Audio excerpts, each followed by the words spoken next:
আজকের recipe potato cheese ball. খুবই tasty এই আইটেমটাকে আপনারা চাইলে বাচ্চাদের স্কুল টিফিনে দিতে পারেন, আবার চাইলে বিকেলের নাস্তায় অথবা রমজানের ইফতারিতেও এটা দিতে পারেন। রেসিপি তৈরির জন্য প্রথমেই লাগছে সিদ্ধ আলু। আমি হাফ কেজি পরিমাণ আলু ভালো করে সিদ্ধ করে মিহি করে ম্যাশ করে নিয়েছি। এখন এর মধ্যে দিচ্ছি 1 টেবিল চামচ পরিমাণ চিলি ফ্লেক্স, 1 চা চামচ পরিমাণ লবণ, কিছু ধনে পাতা কুচি।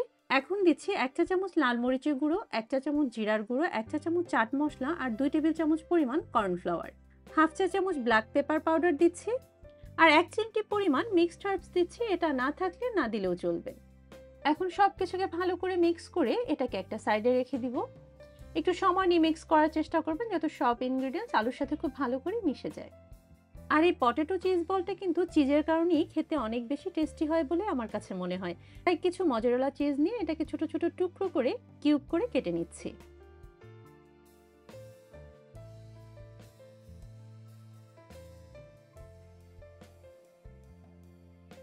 এখন অন্য একটা মিক্সিং বলে 2টা ডিম ভেঙে নিচ্ছি আর এর মধ্যে 1/4 চা চামচের মতো ব্ল্যাক পেপার পাউডার আর স্বাদ অনুযায়ী লবণ দিয়ে ডিমটাকে খুব ভালো করে বিট করে একটা সাইডে রেখে দিচ্ছি।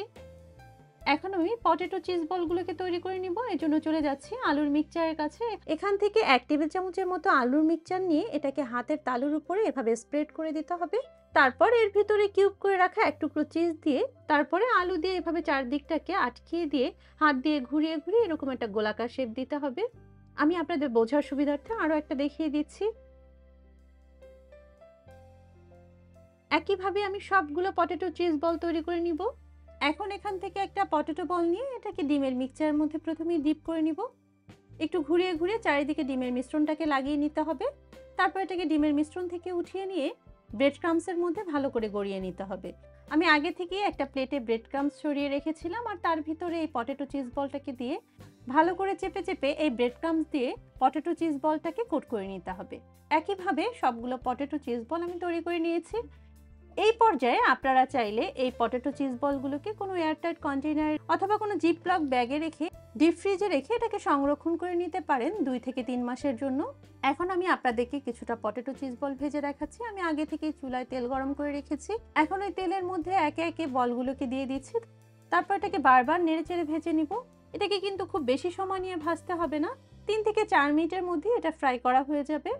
এই যে দেখুন তৈরি হয়ে গেল পটেটো চিজ বল। খুবই টেস্টি হয়ে থাকে। দেখুন না, দেখতেই কত লোভনীয় লাগছে, খেতেও কিন্তু ভীষণ মজার হয়ে থাকে।